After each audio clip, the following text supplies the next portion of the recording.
দিগন্ত চ্যানেলে আপনাদের সকলকে স্বাগতে। আজকের আলোচনা একটু অন্য ধরনের। ডক্টর নীলকমল বর্মন এবং তার লেখা হোমিওপ্যাথি বই এই সম্পর্কে একটু আলোচনা। তার আগে আমি বলি যে আমার জীবনের একটা বাস্তব ঘটনা। যখন আমি কলেজে পড়ি তখন প্রাচীন পীড়া ও তার কারণ সর্বাধুনিক চিকিৎসা এই বইটা ডক্টর নীলকমল বর্মনের লেখা আমার হাতে আসে, আমি পড়ি এবং হোমিওপ্যাথি সম্পর্কে যে ধারণা, যে আগ্রহ তার দ্বিগুণ বেড়ে যায় এই বইটা পড়ে।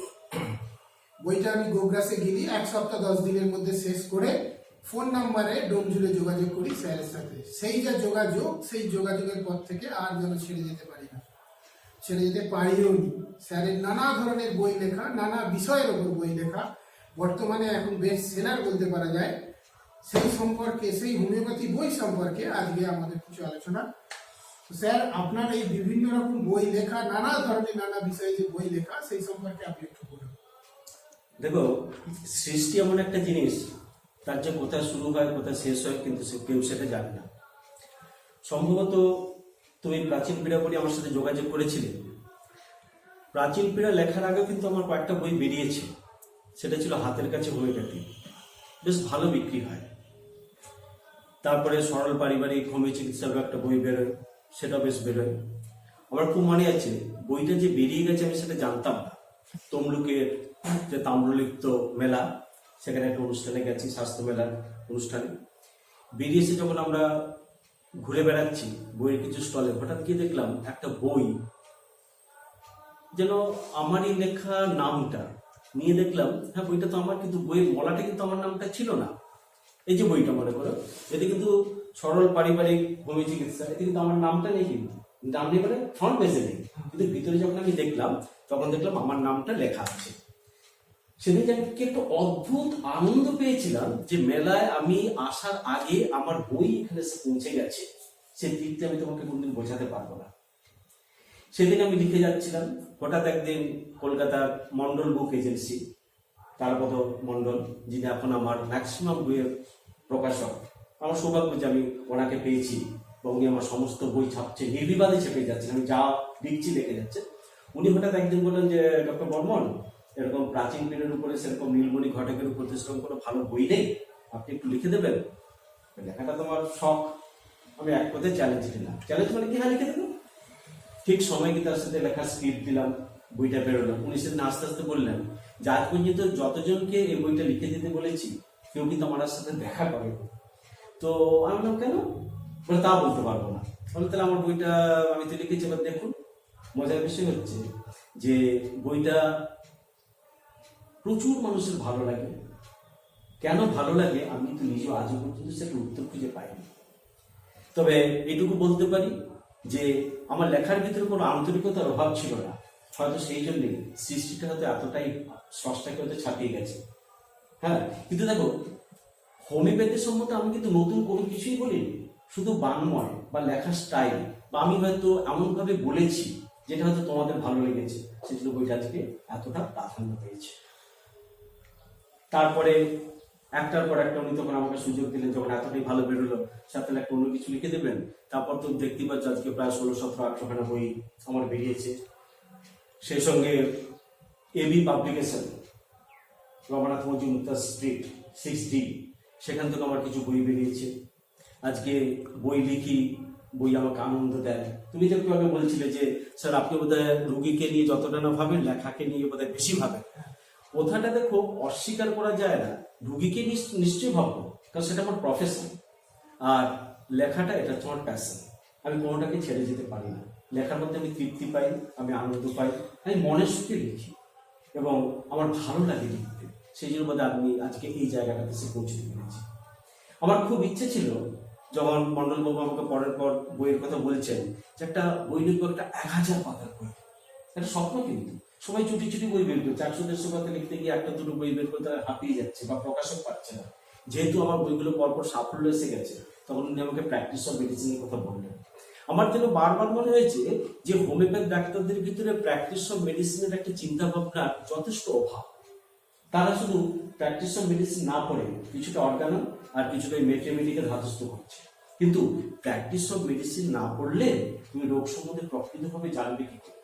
তোমরা বলছো কি, তোমরা মনে হোমিওপ্যাথি কি বলছে, treat the patient not the disease. কথাটা সত্য, তার চেয়ে বড় সত্য যে treat the patient not the disease but know the disease. তুমি রোগটাকে জানো, রোগের ডায়াগনোসিস বোঝো, তোমাকে বুঝতে হবে যে তারপরে প্রগনোসিস কি, তুমি কতটুকু সারাতে পারবে। তার চেয়ে বড় ব্যাপার হচ্ছে আজকে হোমিওপ্যাথিরা আজকে এই অবক্ষয় কেন, কারণ তাদের প্র্যাকটিস অফ মেডিসিনের উপর সেরকম নলেজ নেই, তারা পারছে না, তারা পড়াশোনাটা করছে না, আমার অন্তত তাই মনে হয়েছে।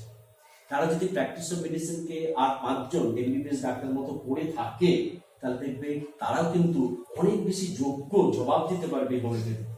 শুধু আমাদের এই অধুরা মানে কমপ্লিট চিন্তা ভাবনা না থাকার জন্য আজকে হোমিওপ্যাথি শেষ। আমি বারবার বলে এসেছি যে আমি একটা কমপ্লিট হোমিওপ্যাথি চাই, একটা পূর্ণাঙ্গ হোমিওপ্যাথি চাই। পূর্ণাঙ্গ জিনিসটাকে কিন্তু ভাই কোনো কিছু টেকে না। অতএব তোমাকে যদি সেই জায়গায় পৌঁছতে হয়, তোমাকে প্রচুর পরিমাণে পড়তে হবে, জানতে হবে।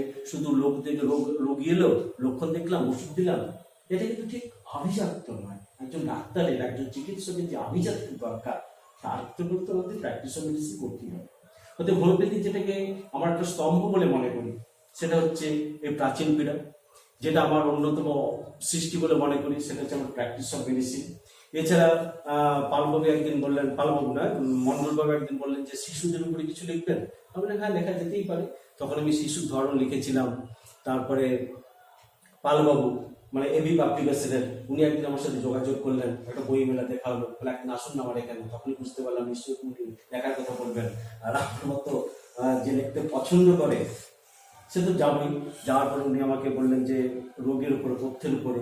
তো ওনার একটা পুরোনো বই ছিল, সেটাকে এডিট করা হয়েছে, নতুনভাবে রাখা হয়েছে।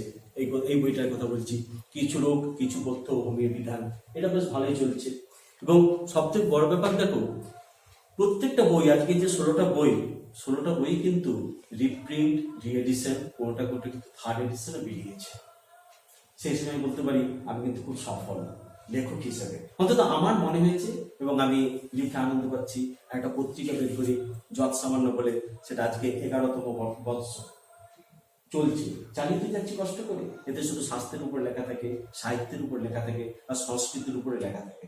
কারণ আমার মনে হয় যে একটা জাতিকে বাঁচতে হলে তার স্বাস্থ্য যতটা দরকার, তার সংস্কৃতি ততটা দরকার, তার সাথে তার দরকার তার অভিব্যক্তির একটা ক্ষমতা। অর্থাৎ সেইগুলোকে নিয়ে আজকে আমার এই সৃষ্টি।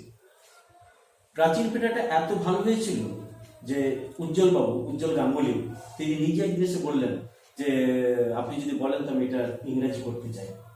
আমি ভাবলাম বাহ, ইন্টারেস্টিং ব্যাপার তো। কারণ কেউ যদি এগিয়ে আসেন, আমি সেটা গ্রহণ করবো না বা সুযোগটা দেবো না। উনি যখন বলেছেন নিশ্চিত তাহলে ওনার মতো একটা ক্ষমতা আছে। একটা জিনিস জানবে রূপেশ, যে স্রষ্টা যতদিন বেঁচে আছে ততদিন যে বইগুলো বেরিয়েছে সেটি হচ্ছে অরিজিনাল। কারণ ইংলিশ যখন উনি ট্রান্সলেট করছেন, আমি কিন্তু পুঙ্খানুপুঙ্খভাবে দেখেছি যে আমার বলাটা উনি ঠিকভাবে বলেছেন কিনা, ভাবার্থ নাকি শুধু ট্রান্সলেশন। দেখলাম আমি যে অনুভূতি নিয়ে, মার্জন নিয়ে বা ক্রনিক ডিজিজ নিয়ে যে জিনিসগুলো আমি লিখেছি, উনি ঠিক সেইভাবেই তর্জমা করছেন। যে জায়গায় শব্দ নিয়ে আমার একটা আপত্তি হয়েছে, আমরা বসেছি, তাই বলছি না এটা শব্দ এরকম হতে পারে না, উনি যুক্তি দেখিয়েছেন, কোথাও মেনেও নিয়েছেন, হ্যাঁ এটা বোধহয় অন্যরকম ইংরাজি হতে ভালো হতো। অতএব সেই বইটা কিন্তু চলছে। এটা কিন্তু আমার জীবনে একটা খুব বড় পাওয়া। তাছাড়া রেয়ার মেডিসিনের উপরে একটা বই বেরিয়েছে, মেডিকেল সাপ্লায়ার থেকে বেরিয়েছে, ওই 10 নম্বর সমাচন ডিস্ট্রিক্ট থেকে সেখানে বেরিয়েছে। বা ওনারা যখন এগিয়ে এসেছেন ধন্বন্তরী সমতুল, এই বইটাও বেরিয়েছে। এখন প্রত্যেকটা বই, যে ছোট ছোট বইগুলো, সরল পারিবারিক হোমিও চিকিৎসা, অব্যর্থ হোমিও চিকিৎসা, এগুলো পড়ার পর তুমি যেমন এসেছো, তোমার মতো অনেকেই এসেছে, প্রশ্ন রেখেছে, তাকে ভালোবেসেছে, আমি তাদেরকে শ্রদ্ধা করেছি, ভালোবেসেছি। শুধু লেখা তো আমার মনে, যারা আমার পাঠক, তার সাথে যদি একটু ওতপ্রোতভাবে যদি আমি বাক্য বিনিময় না করি, তাদের মনের খবরটা না জানি, তাহলে আমি নতুনভাবে লিখবো কি করে। তুমি একটা মজার কি ব্যাপারটা জানো, এটা ঠিক দুঃখ নয়। ডক্টর নীলাচল বেলা আমার ভাই, সে একদিন বলেছে, আমি বলছিলাম হ্যাঁ যতজন আসছে এই প্রাচীন পীড়া পড়ে, সবাই কিন্তু আমার চেয়ে বয়স্ক। আচ্ছা, ইয়াং জেনারেশন কি এখন প্রাচীন পীড়া পড়ে না? সে একটা কমেন্টস করেছিল, যখন ঠেকে যাবে তখন আসবে। কারণ যখন আমরা সদ্য পাস করি, আমরা মনে করি আমরা সবকিছু শিখে গেছি, সব রোগ সারিয়ে ফেলবো। অর্গানন জানতে হবে, গ্রামার জানতে হবে। তখন দেখছি যে এখন কিছু ইয়াং ছেলেরা কিন্তু বইটা পড়ছে এবং আমার সাথে দেখা করতে আসছে। দেখা করার আনন্দটা আমার যতটা না, তারা যে আগ্রহী হয়েছে হোমিওপ্যাথি সম্বন্ধে, সেটা আমাকে সব থেকে বেশি তৃপ্তি দিয়েছে। মন নিয়ে চিকিৎসা, মানে হোমিওপ্যাথিতে মাইন্ড নিয়ে একটা নিয়ে খবর আমরা সবসময় নিই। তো মন নিয়ে হোমিওপ্যাথি যে বইটা আপনি লিখেছেন, এই বইটা মানে আপনার কি ধরনের, মানে মনে কি ধরনের এলো যে এই বইটা এগুলো লিখবো? মন নিয়ে তখন সাইকেল মেথড চলছে, মন নিয়ে অনেক কাজ চলছে, আমিও মনের পিছনে দৌড়েছি। কারণ সাইকোলজি ভালোভাবে না বুঝলে কখনো তুমি ভালো চিকিৎসক হতে পারবে না। তখন ভাবলাম যে শুধু মেন্টাল রুব্রিক নিয়ে যে কাজ হচ্ছে সেটার উপরে আমি একটা কাজ করব। দেখলাম শুধু মেন্টাল রুব্রিক নিয়ে কাজ করতে গেলে অনেক ফাঁকি থেকে যাচ্ছে এবং ভুল ভ্রান্তি হওয়ার সম্ভাবনা বেশি। তুমি যদি কাজে লাগাতে পারো মারাত্মক। যেমন আমি আমার বইয়ে বলছি, একটা ইনফার্টিলিটির কেসে বেলেডোনা 10 দিয়ে তাকে তার রোগ সেরে যাচ্ছে, অর্থাৎ সে ফার্টাইল হচ্ছে। তার মানে সবসময় যে বেলেডোনার মতো মেডিসিন দিলেই হবে তা নয়। তাহলে এই জায়গাটা কিন্তু আমাদের বুঝতে হবে, আমাদের কিন্তু বোঝার অনেক ব্যাপার আছে, অনেক পন্থা আছে। যত মত তত পথের মতো তুমি যে একটা পদ্ধতি এগুলো কিন্তু তুমি কিন্তু কখনোই সাফল্য পাবে না। তোমাকে দরকার হলে যেরকম খেলার যেরকম স্ট্র্যাটেজি বদলাতে হয়, তোমাকে ঠিক সেইভাবে রোগ আরোগ্যের জন্য কোন নীতি অবলম্বন করতে হবে সেটা ভাবতে হবে, তবে তোমার সাফল্য আসবে। আরেকটা দেখো, বর্ণীয় হোমিওপ্যাথিটা কিন্তু মানসিক লক্ষণ ভিত্তিক একটা মেডিকেল। সেই বিজয় বসু আর রাধাকান্ত রাধাকান্ত বিশ্বাস, তারপরে কিন্তু সেই অর্থে মর্নিং কম্পিউটার কোনো মেথামেটিকে কিন্তু বেরোয়নি। সেখানে আমি চেষ্টা করেছি যে মাইন্ড সিমটমকে সব থেকে বেশি গুরুত্ব দিয়ে তার কনস্টিটিউশন, তারপর তার লোকাল সিমটম এবং কিছু আনকমন পিকুলার সিমটম দিয়ে একটা কমপ্লিট বই লিখতে, মেথামেটিকে লিখতে। এবং মজার ব্যাপার হচ্ছে এটা কুমিল্লা, বাংলাদেশের বিভিন্ন জায়গায় রীতিমতো বিক্রি হচ্ছে। এবং শুধু ওটা কেন, প্রত্যেকটা বই আজকে বাংলাদেশে একটা বিশাল মার্কেট, বাংলাদেশে তো আপনার বিশাল মার্কেট সেরকম দেখছি। বা যে কবার গেছি, আমাকে সেমিনারের জন্য ডাকা হয়েছে, সাভারে গেছি, কুমিল্লায় গেছি, ঢাকায় গেছি, নাটোরে গেছি, ভেড়ামারায় গেছি, এরকম যেখানেই গেছি সেখানে আমার চেয়ে আগে বই গিয়ে পৌঁছে গেছে, যেটা আমাকে খুব বেশি তৃপ্তি দেয়, একটা আনন্দ দেয়। যেমন রেয়ার মেডিসিন উপরে সরল বিরল ওষুধের সরল প্রয়োগ, যত রেয়ার মেডিসিন আছে সেগুলোকে নিয়ে লেখা। হ্যাঁ, সব ওষুধ কিন্তু আমি প্রয়োগ করার সুযোগ পাইনি, তার দুটো কারণ। ওষুধগুলো সবসময় পাওয়া যায় না। আমি ওষুধের দোকানে জিজ্ঞাসা করেছিলাম যে পাওয়া যায় না কেন, ওনারা বললেন কোনো ডাক্তারবাবু লেখেন না। এবার ডাক্তারবাবুদেরকে বলি আপনারা লেখেন না কেন, ওনারা বলেন পাওয়া যায় না। আসলে একটা ওতপ্রোতভাবে জড়িত। যে ওষুধ চাই যদি মার্কেটে না পাই, তাহলে অটোমেটিক্যালি সেটা দুদিন পরে তারা তৈরি করছে না, আর আমরাও দিতে পারছি না। কিন্তু রেয়ার মেডিসিন একটা আলাদা কর্মক্ষেত্র আছে, একটা জায়গা আছে। তুমি যদি ঠিক ভাবে সেই জায়গাগুলোকে প্রয়োগ করতে পারো, নিঃসন্দেহে তুমি ভালো কাজ করবে। পলিক্রেস্টের জায়গা, রেয়ার মেডিসিনের জায়গা। T20 যেমন খেলে লোকে 50 ওভারের টেস্ট ম্যাচও খেলে, আবার 5 দিনের টেস্ট ম্যাচও খেলে। আপনার একটা বই অনালোচিত হোমিওপ্যাথি রিভেলার, এইটা আপনার কি মানে কি মনে করে আপনি এটা লিখলেন? একটা সময় যে বিজ্ঞান কি বিজ্ঞান নয়, একটা সময় কেন বরাবর, সে তো ছোটবেলা থেকে শুনে আসছি হোমিওপ্যাথি বিজ্ঞান এবং বিভিন্ন আছে। হঠাৎ আমার যেন মনে হলো যে আচ্ছা এমন কি কোনো বই বেরোতে পারে না যেটাতে ফিজিক্স, কেমিস্ট্রি, বায়োলজি, দর্শন, আধ্যাত্মিকতা এবং একটা স্পিরিচুয়াল পাওয়ার দিয়ে হোমিওপ্যাথি সেই জায়গাটাতে আমরা পৌঁছতে পারি। তখন ভাবলাম কি না, আমার তো সব ধরনের নলেজ নেই। তখন আমি বিশিষ্ট কিছু মানুষকে নিয়ে, প্রত্যেকই শিক্ষক সেই ডিপার্টমেন্টের, তাদেরকে নিয়ে আমি বইটা লেখার চেষ্টা করলাম। প্রত্যেকে আমি অনুরোধ করলাম যে আপনি হোমিওপ্যাথি ভালোবাসেন, হ্যাঁ বিশ্বাস করি, তাহলে আপনি প্রমাণ করতে পারবেন ফিজিক্স দিয়ে হোমিওপ্যাথি সেই জায়গাটা, চেষ্টা করলে পারবো। কেমিস্ট্রির ভদ্রলোককে গিয়ে বললাম যে আপনি পারবেন, বলছে হ্যাঁ পারবো। বায়োলজি ঠিক তাই। আধ্যাত্মিক জগতের লোক, তাকে বললাম আপনি হোমিওপ্যাথি কিভাবে বিশ্বাস করেন, হোমিওপ্যাথি যে একটা বিরাট জায়গা আছে আধ্যাত্মিকতা দিয়ে, বা আধ্যাত্মিকতা দিয়ে যে একটা উত্তরণ ঘটানো যায় স্বাস্থ্যে, পারবে লিখে দিতে। তখন থেকে প্রত্যেকে বেরিয়ে এলো। তো এই যে বইটা, এটা কিন্তু আমার একার বই নয়। আগে আমি বলতাম এটা আমার বই, এখন আমি বলি হোমিওপ্যাথি তো আমার নয়, এটা আমাদের বই। আমরা সবাই মিলে কষ্ট করেছি। প্রত্যেকটা জায়গার একটা করে গ্রিন রুম থাকে, তুমি তো দেখেছো বিভিন্ন সময় এসে যে কত লোক কতভাবে সাহায্য করলে আমি একটা বই লিখতে পারি। তো এই যে অনালোচিত হোমিওপ্যাথি রিভেলার, এই যে বইটা, এর লেখক তালিকা কিন্তু অনেক বেশি। বহরমপুরের দেবাশিস ভট্টাচার্য, বিনয় বেরা, এদিকে কুণাল ভট্টাচার্য, অলোক সাহা, নিমাই চাঁদ বিশ্বাস, দেবাশিস গলই, আমি এবং শেষ পর্যন্ত ডক্টর প্রকাশ মল্লিকের মতো লোক কিন্তু এতে কলম ধরেছে। ওদের প্রত্যেকটা মানুষ চেষ্টা করেছেন হোমিওপ্যাথি সেই জায়গাটাতে পৌঁছতে, সেই তার পদ্ধতিতে, সেই শাস্ত্রের মেনে। ওদের সামঞ্জস্যকে নিয়ে যদি কোনো ব্যাপার হয়, আমি এটা চেষ্টা করেছি। আপনার তো রেপার্টারিও আছে, বাংলা রেপার্টারি। হ্যাঁ, বাংলা রেপার্টরি মন্ডল একদিন লিখতে বলেছিলেন। আমি বলি হ্যাঁ, নিঃসন্দেহে আমার মতো করে ছোট করে পড়া যায়। রেপার্টরি তো শেষ নেই ভাই। সেই জন্য আমি যতটুকু উপলব্ধি করেছি, আর 5টা বই ঘেটে, রেপার্টরি ভাবে কিন্তু নিজের মন করা লেখা যায় না, প্রচুর বই সহায়তা নিতে হয়। আমি সেটা নিয়ে আমি এটা তৈরি করেছি। একদিন ডক্টর মল্লিক আমাকে বললেন মল্লিক মেথডের উপরে কিছু লিখতে। আমি বলি হ্যাঁ, আমাকে দায়িত্ব দিলে নিশ্চয়ই লিখবো মল্লিক মেথড। তো বইটা তার, কিন্তু compiled and edited by doctor Nilkamal Barman, মানে আমি। তো এখানে করা হয়েছিল কি, যে প্রত্যেকটা রোগের একটা সুন্দর ডেফিনেশন এবং উনি কিভাবে চিকিৎসা করেন তার একটা পদ্ধতি। বইটা আমার ভালো লেগেছে, আমি লিখেছি। ধন্যবাদ ডাক্তারবাবু।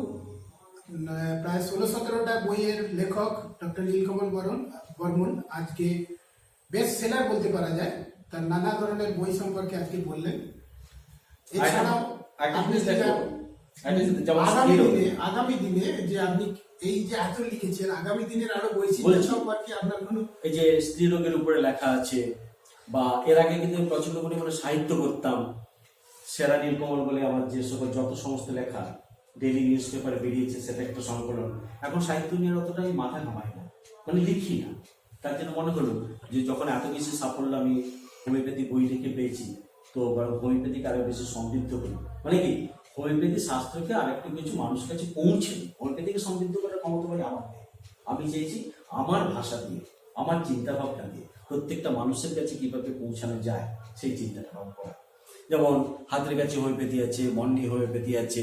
আর একটা বড় ব্যাপার হচ্ছে যে ডক্টর সুজাতা মুখোপাধ্যায়, এই বইটা বেরিয়েছিল তোমার দ্বীপ প্রকাশনী থেকে, তার লেখা বই, 5টা খণ্ড আছে। এর যে হোমিওপ্যাথি পাঠ, উনি কিন্তু আমাকে লেখার জন্য অনুরোধ করেছিলেন। আমি খুব আনন্দ পেয়েছিলাম যে দ্বীপ প্রকাশনীর মধ্যে জায়গা থেকেও আমার অন্তত ছিটে ফোটা লেখা সেখানে একটা আশ্রয় পেয়েছে, বা হোমিওপ্যাথি পাঠটা উনি অন্তত আমার উপর নির্ভর করেছেন। আমি লিখেছি, আমি আনন্দ পেয়েছি।